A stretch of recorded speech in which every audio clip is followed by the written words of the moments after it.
We entered Brooklyn after crossing Verrazano Bridge from NJ.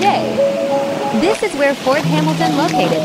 You can see Coney Island skyline from here. The view is absolutely stunning. People come here to walk and have picnics.